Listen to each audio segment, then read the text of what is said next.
கர்த்தர் நல்லவர். அவர் கிருபை உங்களோடு கூட இருக்கிறது. பாருங்க, இந்த ஒரு பொருள் நமக்கு தேவை. ஏதோ ஒண்ணு தேவை. ஒரு மனிதன் தேவை. ஒரு மனுஷி தேவை. ஏதோ ஒண்ணு தேவை. அது தேவையா இருந்தா பரவால்ல. தேவையில்லாதது, தேவைக்கு அதிகமானது. கண்ணு பார்த்து ஆசைப்படுது. இருதயம் அத நிரப்புது. அது நம்ம வாழ்க்கையில ஒரு இடத்த ஆக்கிரமிக்குது. யோசேப்புக்கு போத்திபாருடைய மனைவி அப்படி வந்தது. ஆனா, அந்த கண்ணுலயே அவரு கட் பண்ணிட்டாரு. ஆனா, சிம்சோன் கண்ணுக்கு உள்ளார விட்டாரு, இருதயத்துக்கு உள்ளார விட்டாரு, வாழ்க்கையில விட்டாரு, எல்லாத்தையும் இழந்தாரு.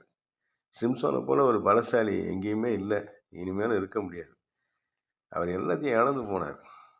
யூதாஸ் பாருங்க, அந்த பொருள் கண்ணுல பார்க்குறாரு, இருதயத்துக்கு கொண்டு வராரு, வாழ்க்கையில கொண்டு வராரு, இழந்து போறாரு. முதலாவது ஏவாளே கண்ல பார்க்குறாங்க, இருதயத்துக்கு கொண்டு வராங்க, சாப்பிட்டு பார்க்குறாங்க, இழந்து போறாங்க. கர்த்தர் என்ன செய்றாரு? இந்த மக்கள கண்ல பார்க்குறாரு, அவங்கள இருதயத்துல கொண்டு வராரு, சிலுவைக்கு வராரு. கர்த்தருடைய கண்கள் பார்க்கறது வேற, மனுஷ கண்கள் பார்க்கறது வேற. உங்கள ஆசீர்வதிக்கிறது தான் அவருக்கு பிரியம். நீங்க ஒரு பொருள பார்க்குறீங்க, அது தேவையோ தேவையில்லையோ விரும்புறீங்க, இருதயத்த கொண்டு வரீங்க, வாழ்க்கையில கொண்டு வரீங்க. அது பிரச்சனைய கொண்டு வருது. தேவையானது, கர்த்தருக்கு சித்தமானது உங்க கண்ல படலாம், இருதயத்துக்கு வரலாம், வாழ்க்கைக்கு வரலாம்.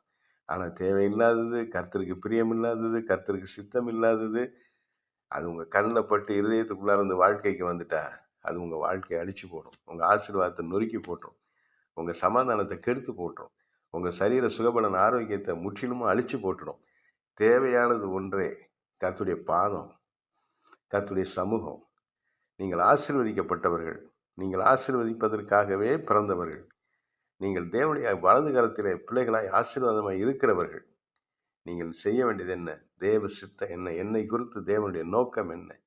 அத கண்ணுக்கு கொண்டு வாங்க, இருதயத்துக்கு கொண்டு வாங்க, வாழ்க்கைக்கு கொண்டு வாங்க. உங்கள ஜெயிக்க யாராலயும் முடியாது. உங்க சுய சித்தத்துல, உங்க சுய விருப்பத்துல எத பார்த்தாலும் அத விரும்பி இருதயத்துக்குள்ளார கொண்டு போயிட்டா, அத வாழ்க்கைக்குள்ளாரையும் கொண்டு போயிட்டீங்கன்னா, மிகுந்த கஷ்டம். இந்த பொருள் உங்களுக்கு தேவைதானா?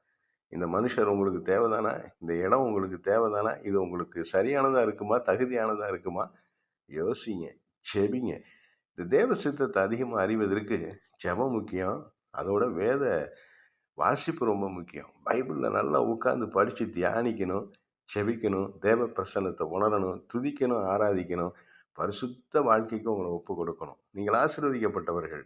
கர்த்தருடைய சமூகத்துல ஆண்டவரே என்னை நடத்துங்கன்னு எல்லாவற்றையும் முற்றிலுமா சரண்டர் பண்ணுங்க. கர்த்தர் இந்த நாள் முழுவதும் உங்களோடு கூட இருக்கிறார். தொடர்ந்து நடத்துவார். ஆமென்.